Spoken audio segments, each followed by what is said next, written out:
Hello everyone, कैसे हैं आप सब लोग। आज के इस लेक्चर में मैं डिस्कस करूंगी आपके साथ आपका सीए फाउंडेशन का पेपर नंबर 4। सीए फाउंडेशन में हमें पता है हमारे टोटल कितने सब्जेक्ट्स हैं, 4 सब्जेक्ट्स हैं, राइट। ठीक है रजे, पेपर नंबर 1 कौन सा है आपका? पेपर नंबर 1 है आपका अकाउंट्स। पेपर नंबर 2 कौन सा है? Law. Paper 3 maths, logical reasoning and stats. 3 parts में डिवाइड है आपका पेपर नंबर 3। एंड जो पेपर 4 है वो लास्ट आपका बिजनेस इकोनॉमिक्स है, ठीक है। और मैं आपको एक बात बताऊं, ये जो पेपर है ना, one of the easiest paper है। अगर आप इसको शुरू से कमांड बनाओ तो देखो, अगर आपने पढ़ा ही नहीं है पेपर तो फिर उसमें मैं भी कुछ नहीं कर पाऊंगी और इंस्टीट्यूट कुछ भी नहीं कर पाएगा, ठीक है। ऑब्वियसली आपको मार्क्स नहीं मिलेंगे। तो सबसे पहले डिस्कस करते हैं आपका सीए फाउंडेशन का पेपर पैटर्न क्या है। देखो, आपका जो पेपर नंबर 1 एंड 2 है ये सब्जेक्टिव पेपर है।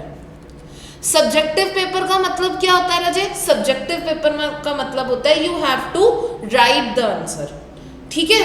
आपको लिखने होंगे इन पैरा फॉर्म्स। जैसे लॉ का पेपर थ्योरी हो गया, अकाउंट्स का पेपर थोड़ा प्रैक्टिकल है, कम थ्योरी भी आती है इसमें। उसके बाद नेक्स्ट अगर मैं डिस्कस करूं रजे, आपका मैथ्स एंड इकोनॉमिक्स का पेपर जो है ये ऑब्जेक्टिव पेपर है। ऑब्जेक्टिव का मतलब क्या हुआ? इसमें आप लोगों को सिर्फ और सिर्फ एमसीक्यू ही पूछा जाएगा, ठीक है। आपको 100 एमसीक्यूज आएंगे, you have to solve that MCQs. अब रजे, आपका हर एक पेपर जो है वो टोटल कितने मार्क्स का होता है? 100 मार्क्स का होता है, ठीक है। 100 मार्क्स का आपका पेपर है, यानी कि टोटल आपके 400 मार्क्स हो गए। अब 400 मार्क्स का मतलब क्या हुआ? 400 मार्क्स में से in order to clear your CA foundation आपको मिनिमम 400 में से 200 जो है वो स्कोर करना है, ठीक है। मिनिमम 200 स्कोर करना है। उसके बाद इन ईच इंडिविजुअल सब्जेक्ट आपको कितने चाहिए? 40 चाहिए। इंडिविजुअल सब्जेक्ट मिनिमम आपको कितने चाहिए? 40 चाहिए, ठीक है। ओके, तो ये तो बात रही आपके सब्जेक्ट्स की। अब अगर मैं बात करूं, जैसे बहुत सारे बच्चों को इसमें थोड़ी सी कंफ्यूजन होती है, तो एक एग्जांपल लेके चलते हैं। लेट्स से सपोज करो रजे, आप लोगों का एक पर्सन है, एक बच्चा है, एक स्टूडेंट है जिसने पेपर नंबर 1 में 85 स्कोर किया अकाउंट्स में, पेपर 2 में उसने 60 स्कोर किया, पेपर 3 में उसने मान लो 82 स्कोर किया, और पेपर 4 में उसके कम आ गए, इकोनॉमिक्स उसका रेडी नहीं था तो उसने 39 स्कोर किया। अब राजे, आप देखोगे इसमें जो उसका टोटल है वो ग्रेटर देन 200 है, राइट। लेकिन फिर भी वे स्टूडेंट क्या होगा? फेल होगा। ये स्टूडेंट फेल क्यों होगा? क्योंकि इसका एक सब्जेक्ट ऐसा है जिसमें उसके 40 से कम है। तो मेक श्योर आपको इंडिविजुअल सब्जेक्ट में 40 से ज़्यादा चाहिए और एग्रीगेट में आपको 200 से ज़्यादा चाहिए।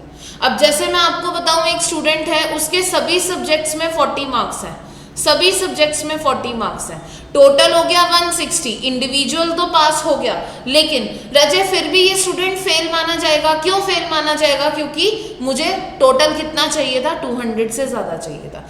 तो ये क्राइटेरिया कहता है आपका इंस्टीट्यूट सीए फाउंडेशन में पास होने का। प्लस एक चीज मैं आपको और बता दूं रजे, आपका जो paper number 3 and paper number 4 है वो आपका नेगेटिव मार्किंग बेस्ड है। मतलब इसमें आपकी क्या रहेगी? नेगेटिव मार्किंग होगी। अब काफी सारे बच्चे नेगेटिव मार्किंग का मतलब जो है वो नहीं जानते।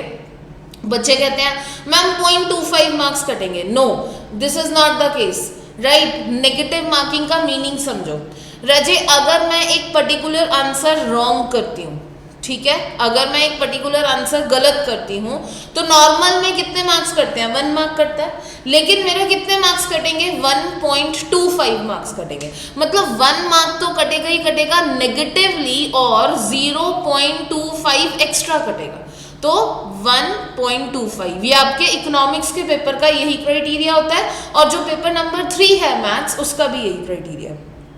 दूसरा, अब अगर आपने कोई भी क्वेश्चन जो है वो क्या किया? करेक्ट कर दिया, तो ठीक है, उसके आपको नंबर कितने मिलने हैं? Ma'am 1.25। No Raje, right answer is आपको 1 नंबर ही मिलेगा उसका।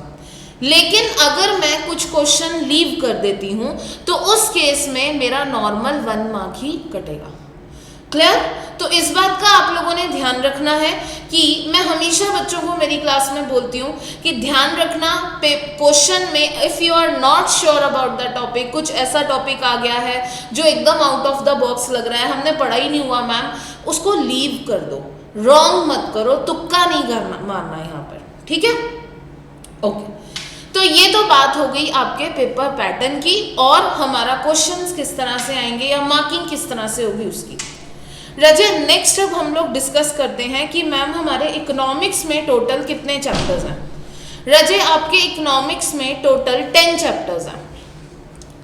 इकोनॉमिक्स में टोटल आपके कितने चैप्टर्स हैं? 10 चैप्टर्स हैं, ठीक है? 10 चैप्टर्स में से जो chapter number 1 to chapter number 5 रहेगा आपका, या मैं कहूँ चैप्टर नंबर 4, क्योंकि 5 एक ऐसा चैप्टर है जो मैक्रो पे बेस्ड है, तो चैप्टर नंबर 4 ये आपका माइक्रो इकोनॉमिक्स पे बेस्ड है। माइक्रो इकोनॉमिक का मतलब क्या हुआ? माइक्रो इकोनॉमिक्स का मतलब हुआ कि आपका इंडिविजुअल फर्म के बारे में हम यहाँ पर बात करेंगे कि एक फर्म की डिमांड, एक फर्म की सप्लाई जो है वो कितनी होती है। उसके बाद राजे जो चैप्टर नंबर 5 से लेकर चैप्टर नंबर 10 तक है, ये आपका बेस्ड है मैक्रो इकोनॉमिक्स पर। मैक्रो इकोनॉमिक्स मतलब पूरे इकोनॉमी में क्या हो रहा है, पूरी इकोनॉमी में इन्फ्लेशन आ रखी है या पूरे इकोनॉमी में डिफ्लेशन आ रखी है या पूरे इकोनॉमी में आपकी डिमांड कितनी है, सप्लाई कितनी है, राइट?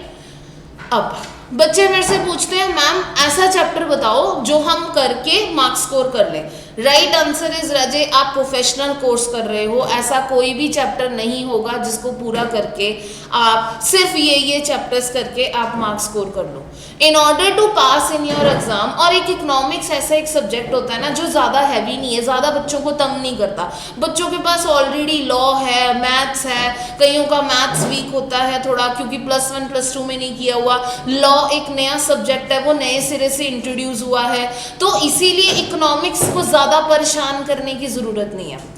आपने चैप्टर 1 से लेकर चैप्टर 10 तक सभी की कमांड बनानी है।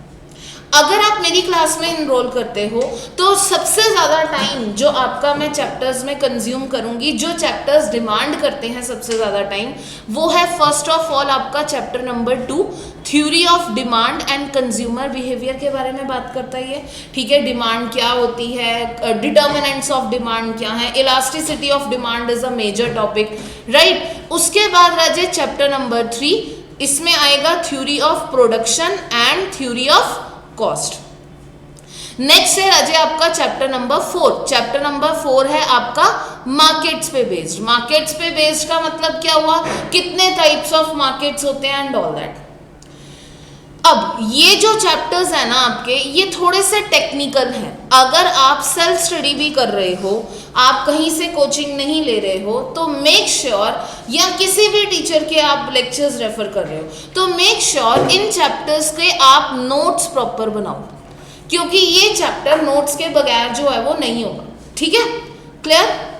उसके बाद राजे नेक्स्ट पार्ट आ जाता है आपका चैप्टर नंबर 5। इजी है, कुछ खास नहीं है, बिजनेस साइकिल्स के बारे में इसमें बात की गई है। Chapter number 6 again very important chapter, this is national income. Ma'am national income तो हमने +1 +2 में अच्छे से किया हुआ है, इसमें तो कोई दिक्कत नहीं आनी चाहिए, ठीक है?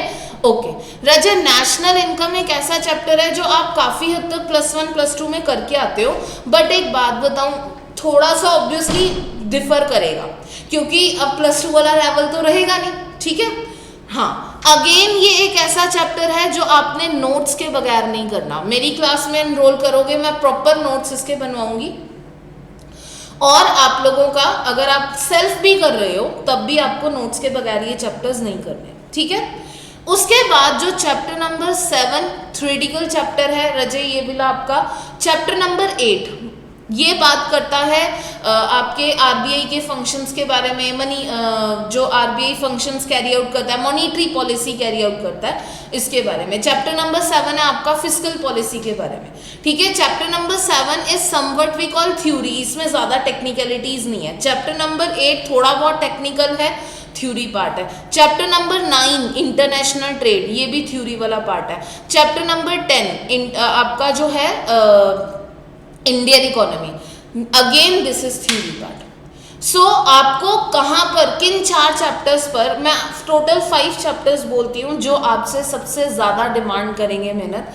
फर्स्ट में है चैप्टर 2, 3, 4, और मेक श्योर जब आप क्लासेस कर रहे हो, either you are doing self or you are taking my recorded lectures, या आप लाइव क्लासेस में आ रहे हो, चैप्टर 2, 3, 4 हमेशा सीरीज में करने हैं, ठीक है?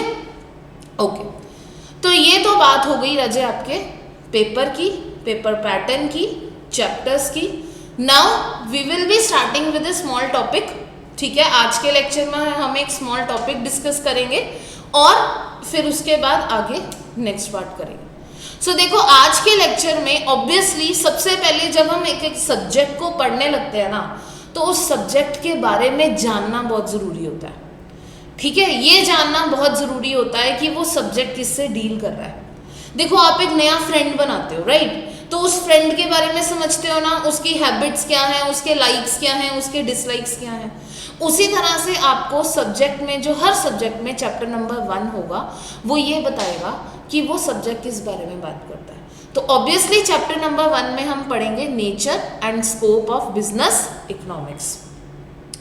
यूनिट 1 में इसकी बात की गई है इंट्रोडक्शन की, उसके बाद नेक्स्ट पार्ट है what is business economics all about, या what is business all about. Business economics में से मैं बिजनेस वर्ड अलग कर देती हूँ। बिजनेस का मतलब क्या हुआ? कहते हैं a business is an economic activity. कहते हैं बिजनेस का मतलब इकोनॉमिक एक्टिविटी, जब कुछ भी एक्टिविटी की जाती है for the purpose of earning profit, तो हम उसको बिजनेस इकोनॉमिक्स बोलते हैं। Okay, there are various types of businesses, जैसे मैन्युफैक्चरिंग का बिजनेस है, माइनिंग का बिजनेस है, construction, agriculture, poultry farming, food processing, banking, insurance, health, education, transportation, ये अलग अलग तरह के बिजनेसेस हैं। एन नंबर ऑफ बिजनेसेस हो सकते हैं, मैं तो इसकी लिस्ट भी नहीं बना सकती, आजकल तो वैसे ही नए नए बिजनेस आइडियाज आ रहे हैं। कहते हैं each one of these business represents economic activity. अब ये एक्टिविटी क्या, हर एक बिजनेस में कुछ ना कुछ काम हो रहा है। क्या एक्टिविटी हो रही है? मैं एक सेट ऑफ इनपुट्स लेती हूँ और उसको आउटपुट में कन्वर्ट कर देती हूँ। Each one of these business represent activity transforming a set of inputs into a set of output, जो कि इसेंस है इकोनॉमिक एक्टिविटी का, जो कि मेन पार्ट है, इंटेग्रल पार्ट है इकोनॉमिक एक्टिविटी का। अगर आप इकोनॉमिक एक्टिविटी कैरी आउट कर रहे हो तो फिर कुछ ना कुछ सेट ऑफ इनपुट से कुछ ना कुछ सेट ऑफ आउटपुट बनाओगे। We can say creation of net value added is the basic objective of such activity. Very very important point. तो फर्स्ट पॉइंट क्या निकल के आया रजय? फर्स्ट पॉइंट ये निकल के आया कि वैल्यू ऐड करना जो है वो बेसिक एसेंस है इकोनॉमिक एक्टिविटी का। On the input side, we refer to men, machines, management, etc. or as the economists classify land, labor, capital and entrepreneur. कुछ याद आया? +1 +2 में पढ़ते थे land, labour, capital and entrepreneur. क्या? Factors of production. अरे भाई देखो, मेरी बात सुनो, सिंपल सी बात है, मैं तुम्हें क्लासेस दे रही हूँ, मेरे बहुत सारे इनपुट्स इसमें यूज कर रहे हैं, मैं डिफाइन भी नहीं कर सकती। लाइट, कंप्यूटर, टेबल, राइट, उसके बाद ये पेन, मेरी नॉलेज, ये भी तो इनपुट है। जब भी मैं कुछ ना कुछ आउटपुट बनाती हूँ तो बहुत सारे इनपुट्स यूज करती हूँ। तो इकोनॉमिक्स में इन इनपुट्स को ब्रॉडली 4 कैटेगरीज में डिवाइड किया गया, और वो 4 कैटेगरीज ऑफ इनपुट्स को हम लोग क्या बोलते हैं? Factors of production. ठीक है, कौन कौन से फैक्टर्स ऑफ प्रोडक्शन है? First one is land, next one is labour, third one is capital and fourth one is entrepreneur. Right, land, labour, capital और एंटरप्रेन्योर। तो यही उन्होंने कहा, कहते हैं जो इकोनॉमिस्ट है ना, वो इसको क्लासिफाई करते हैं एज लैंड, लेबर, कैपिटल और एंटरप्रेन्योर। लेकिन आउटपुट जो बनता है वो डिफरेंट तरह का बनता है। अच्छा, output different types of goods भी हो सकते हैं और सर्विसेज भी हो सकते हैं। अब देखो यहाँ पर इन्होंने बहुत सारे तरह के गुड्स बता दिए। Within goods also we have consumer goods. Consumer goods कौन से होते हैं राजे? जो नॉर्मल कंज्यूम करने के लिए होते हैं, जैसे Apple is a consumer goods, ठीक है। उसके बाद मैं कह सकती हूँ रेफ्रिजरेटर कंज्यूमर गुड्स है, राइट। प्रोड्यूसर गुड्स भी होते हैं। प्रोड्यूसर गुड्स कौन से होते हैं? जो प्रोड्यूसर के यूज करने के लिए होते हैं, जैसे टूल्स, ये एक प्रोड्यूसर गुड्स है। मशीन्स, ये एक प्रोड्यूसर गुड्स है। Capital goods and private goods, ठीक है। प्राइवेट गुड्स, प्राइवेट गुड्स कौन से होते हैं? जिनको एक्वायर करने के लिए मुझे उनको पे करना पड़ता है। जैसे in order to use this pen I have to pay a price of ₹25, तो ये क्या हुआ? Private good. क्यों? अगर मैं प्राइस पे करूंगी तभी मुझे ये मिलेगा, वरना नहीं मिलेगा। पब्लिक गुड्स कौन से होते हैं मैम? इससे उल्टा, पब्लिक गुड्स वो होते हैं जो मुझे फ्री ऑफ कॉस्ट यूज करने को मिलते हैं, जैसे रोड्स है। अब हमें ये पता है कि रोड्स जो हैं वो लोगों के पैसे से बनी है, राइट, ये चीज हमें पता है।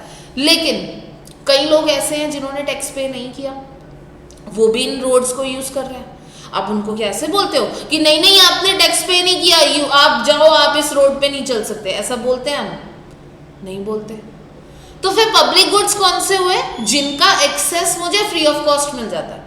रजे यहाँ पर मैम अभी आपने एक्सप्लेन नहीं किया। रजे यहाँ पर मैं एक्सप्लेन नहीं कर रही, अभी एक्सप्लेनेशन वाला जो पार्ट है इन डिटेल आपका पूरा सिलेबस पढ़ा अभी इकोनॉमिक्स में, पढ़ेंगे ना। Next, married goods.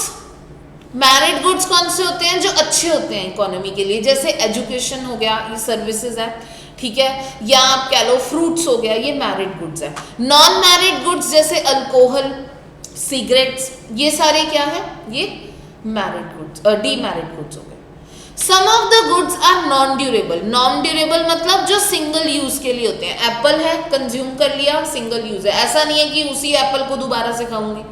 कुछ ड्यूरेबल नेचर के होते हैं। ड्यूरेबल नेचर मतलब बार बार यूज हो रहे हैं, जैसे एसी है, ठीक है, एयर कंडीशनर है। अब एयर कंडीशनर क्या होता है? आती हूँ, रोज चला रही हूँ, रोज चला रही हूँ, रोज चला रही हूँ, राइट, रोज यूज हो रहा है ना, सिंगल यूज नहीं है, मल्टीपल यूज है, तो ड्यूरेबल गुड्स हो गए। तो अब तक क्रक्स क्या निकला रजे? अब तक क्रक्स ये निकला कि बिजनेस का मतलब कुछ ना कुछ एक्टिविटी कैरी आउट हो रही है।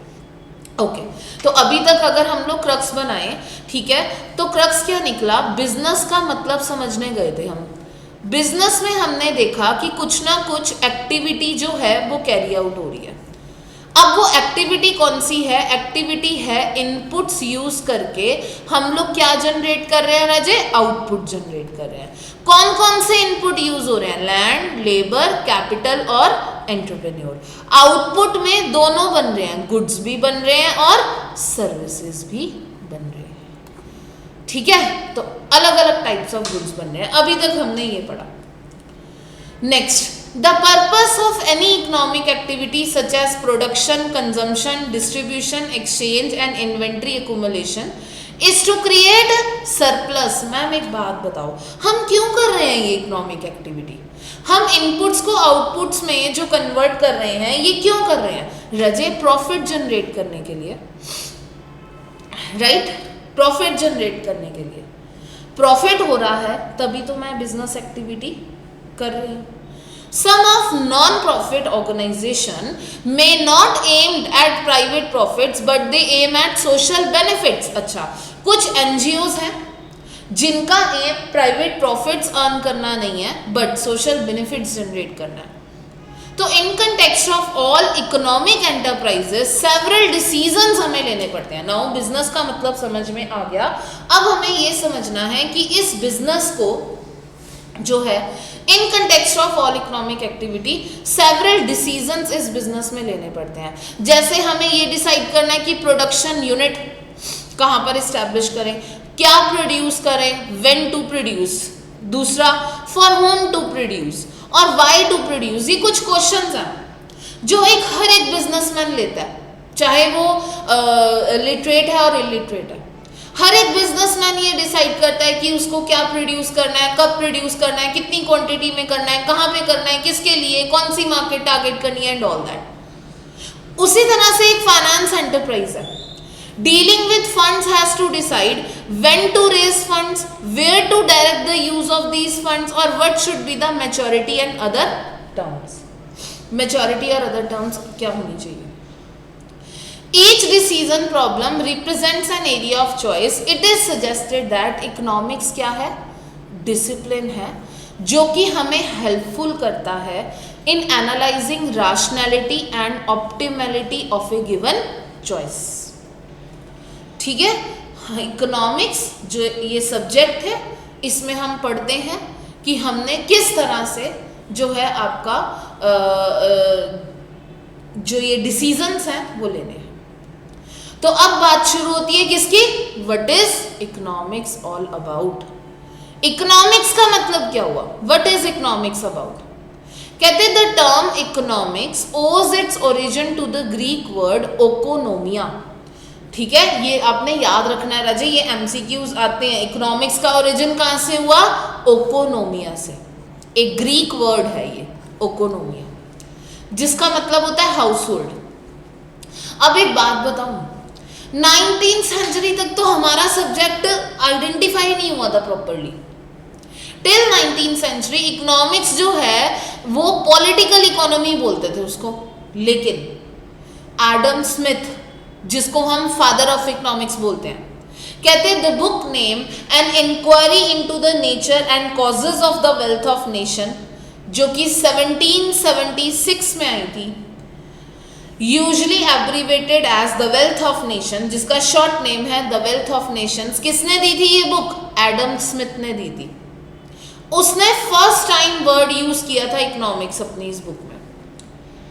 तो इसीलिए फादर ऑफ इकोनॉमिक्स किसको बोलते हैं राजे? एडम स्मिथ को. एडम स्मिथ ने एक बुक दी थी द वेल्थ ऑफ नेशंस. कब दी थी? 1776 में, जिसने उसने फर्स्ट टाइम इकोनॉमिक्स वर्ड जो है वो इंट्रोड्यूस किया था.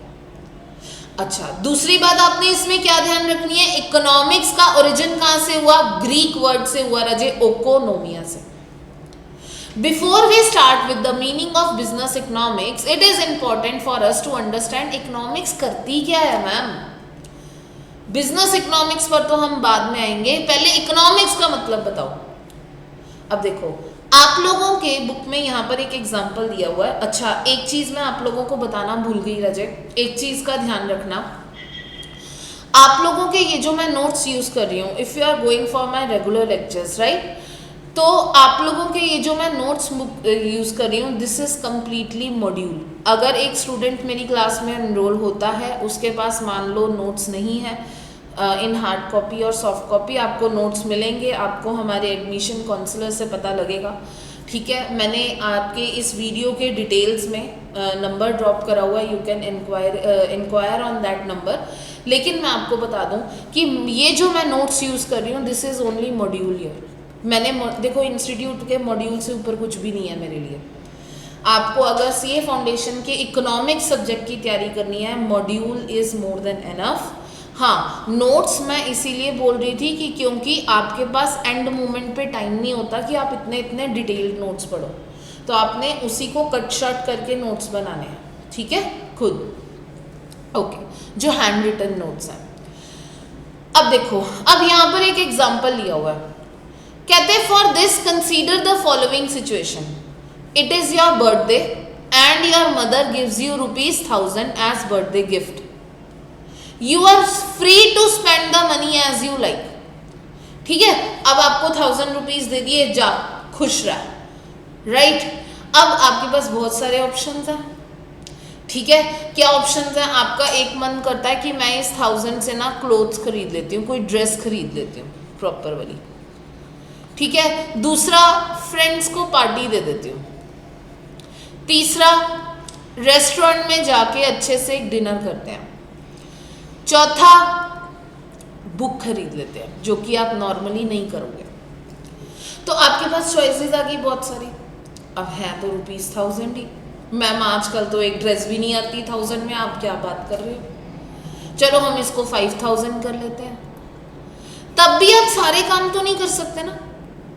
अगर मान लो आपको 1000 कम लग रहा था, मैंने 5000 कर दिया, तब भी आप सारे काम नहीं कर सकते.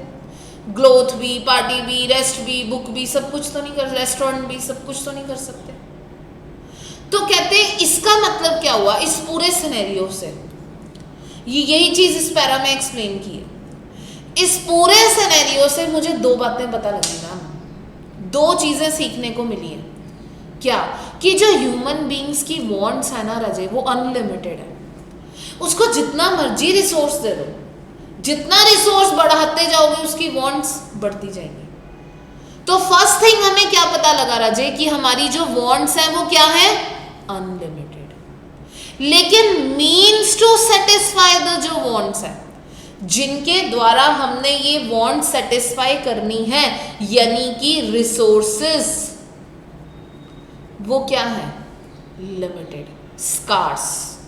रिसोर्सेस स्कार्स है। ठीक है, तो दो फंडामेंटल फैक्ट्स इकोनॉमिक्स में आपने याद रखने हैं। फर्स्ट ऑफ ऑल क्या, जो वांट्स हैं ह्यूमन बीइंग्स की वो क्या है? अनलिमिटेड। और दूसरा, means to satisfy these wants हैं वो क्या है? लिमिटेड, यानी कि जो रिसोर्सेज हैं वो आपको स्कार्स अमाउंट में अवेलेबल है। Let us now examine that what economics about. Economics study क्या करता है, क्या किस बारे में बोलता है? कहते हैं economics is the study of the processes by which the relatively scarce resources. अब इकोनॉमिक्स हमें इसका सॉल्यूशन देगा राजे। इकोनॉमिक्स ये कहता है कि जो स्कार्स रिसोर्सेज हैं वो एलोकेट होंगे to satisfy the competing unlimited wants of the human beings. हम इन लिमिटेड रिसोर्सेज को अनलिमिटेड वांट्स कंप्लीट करने के लिए किस तरह से यूज करें, this is what we call economics.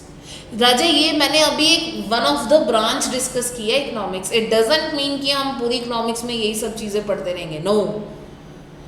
कहते हैं of course the available resources will be effectively efficiently used when they are allocated to their highest possible value. देखो मेरी बात सुनो, आपको 2000 रुपीज दिए मम्मा ने, आपने कहा कि क्या ड्रेस खरीदी, आपने ड्रेस खरीदी, आपने कुछ परचेज कर लिया।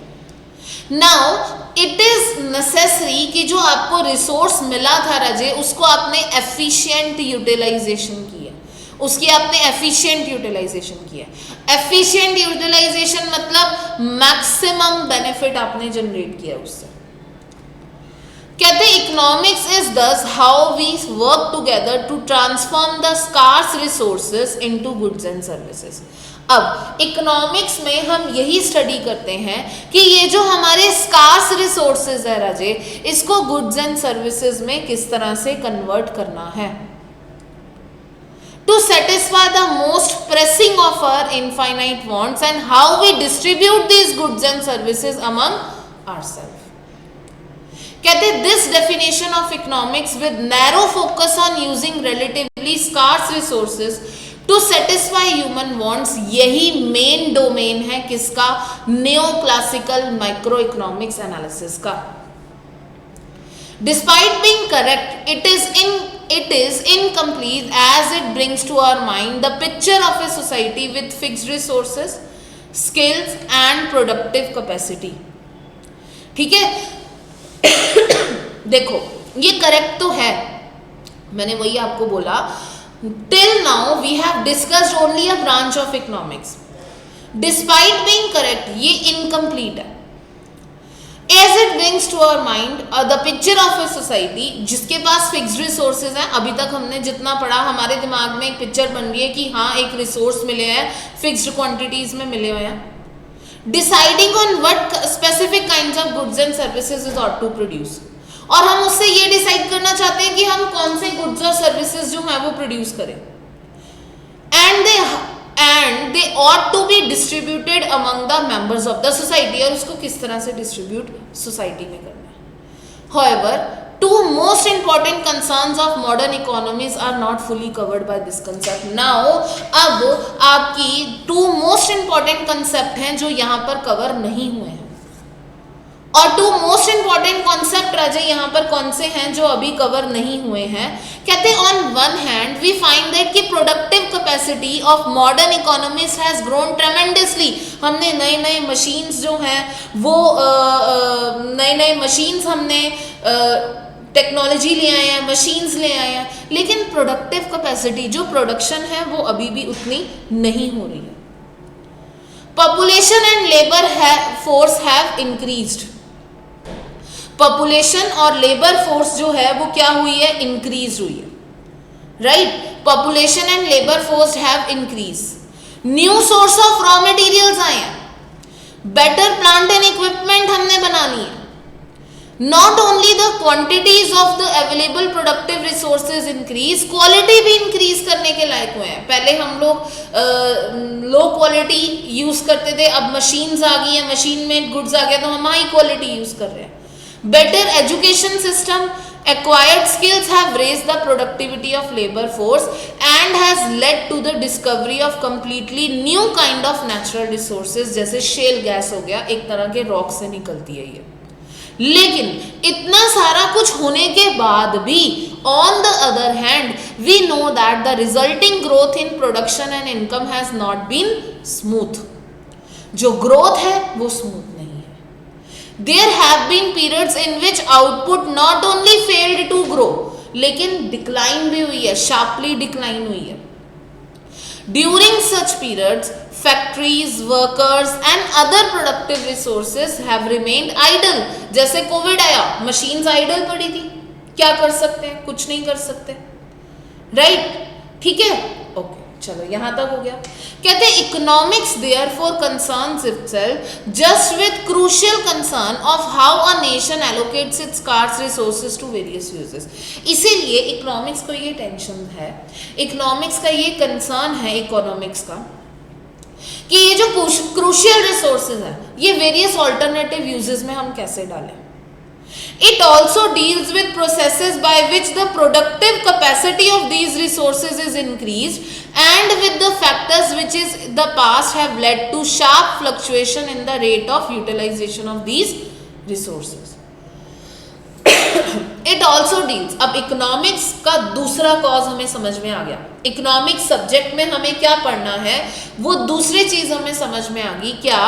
It also deals with the processes जिससे हम प्रोडक्टिव कैपेसिटी बढ़ा सकते हैं इन रिसोर्सेज की, मैक्सिमम से मैक्सिमम यूटिलाइजेशन ले सकते हैं, and with the factor which in the past have led to sharp fluctuation in the utilization of his resources. और वो कौन से ऐसे फैक्टर्स हैं जिसमें पास्ट में हमने शार्प फ्लक्चुएशंस इसमें देखी हैं। तो इकोनॉमिक्स के अभी तक रजे हमें दो पर्पस समझ में आए, फर्स्ट कि वांट्स अनलिमिटेड है और रिसोर्सेज लिमिटेड है, स्कार्स है, तो अब हमें इन रिसोर्सेज को किस तरह से कहां कहां पर यूज करना है, और दूसरा कंसर्न ये है कि इन रिसोर्सेज की प्रोडक्टिव कैपेसिटी किस तरह से बढ़ानी है।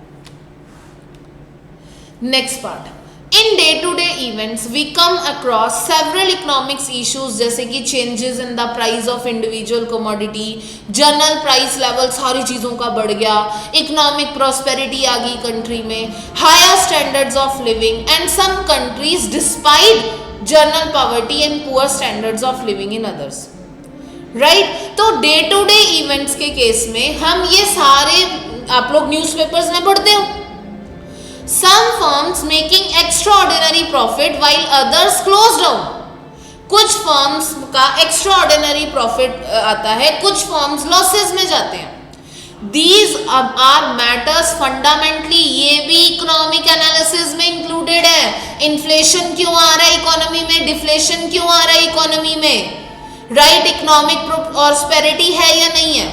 तो the study of economics will enable us to develop an analytical approach. तो ये अगर हम इकोनॉमिक स्टडी करते हैं तो हमारे पास एक एनालिटिकल अप्रोच बनती है that help us in understanding and analysing a wide range of economic issues. तो तीसरा पार्ट इकोनॉमिक्स का सामने आ गया, क्या कि हमने ये जो वाइड रेंज ऑफ इश्यूज है, inflation, deflation, economic prosperity, general price level, इसको किस तरह से डील करना है।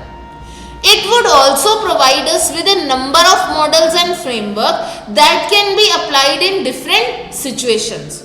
तो ये ऑल्सो किससे डील करता है, फ्रेमवर्क से बताता है आप ये टेक्निक अप्लाई कर सकते हो, आप काइजन कॉस्टिंग अप्लाई कर सकते हो अपनी कॉस्ट को कंट्रोल करने के लिए, या आप इस मेथड से नेशनल इनकम मेजर कर सकते हो, आप एक्सपेंडिचर मेथड लगा सकते हो नेशनल इनकम मेजर करने के लिए एंड ऑल दैट। तो ये भी किस में आ गया राजे? इकोनॉमिक्स में आ गया।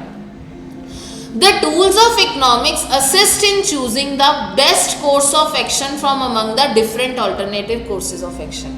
तो राजे टूल्स कुछ बढ़ेंगे हम इकोनॉमिक्स में, जिसमें हमें बेस्ट कोर्स ऑफ एक्शन जो है वो मिलेगा। However, it is necessary to remember that most economic problems जो हैं वो complex nature की होती हैं और बहुत सारे several factors से affect होती हैं, जिनकी root इकोनॉमिक्स है या पॉलिटिकल सेटअप है कंट्री का या सोशल नॉर्म्स है। तो जो स्टडी ऑफ इकोनॉमिक्स है कैन नॉट इंश्योर दैट कि ऑल प्रॉब्लम्स जो हैं वो अप्रोप्रिएटली टैकल हो जाएंगे, लेकिन but with doubt it would enable a student to examine a problem in its right prospective. अपने राइट प्रोस्पेक्टिव में हम प्रॉब्लम को जाने तो सही, बीमारी है क्या ये तो जाने, किसकी तरफ वजह से जानेंगे? Economics. And would help in discovering suitable measures to deal with the same। ठीक है? ओके राजा, तो राजा यहां तक हमने आज कंप्लीट करना है। नेक्स्ट वाले लेक्चर में हम मीनिंग ऑफ बिजनेस इकोनॉमिक्स के बारे में पढ़ेंगे। तो आज के लेक्चर में हमने क्या पढ़ा? इकोनॉमिक्स 3 पार्ट से डील करती है। फर्स्ट कि हमारे जो रिसोर्सेज हैं वो लिमिटेड हैं, वांट्स अनलिमिटेड है, और इसको किस तरह से हमने मैनेज करना है। हमने स्कार्स रिसोर्सेज से अनलिमिटेड वांट्स कैसे सेटिस्फाई करनी है ये इकोनॉमिक्स बताती है। सेकंड क्या है कि इकोनॉमिक्स हमें ये बताती है कि इन स्कार्स रिसोर्सेज की प्रोडक्टिव कैपेसिटी को हम किस तरह से इंक्रीज कर सकते हैं ताकि हम इससे मैक्सिमम बेनिफिट जनरेट कर सकें।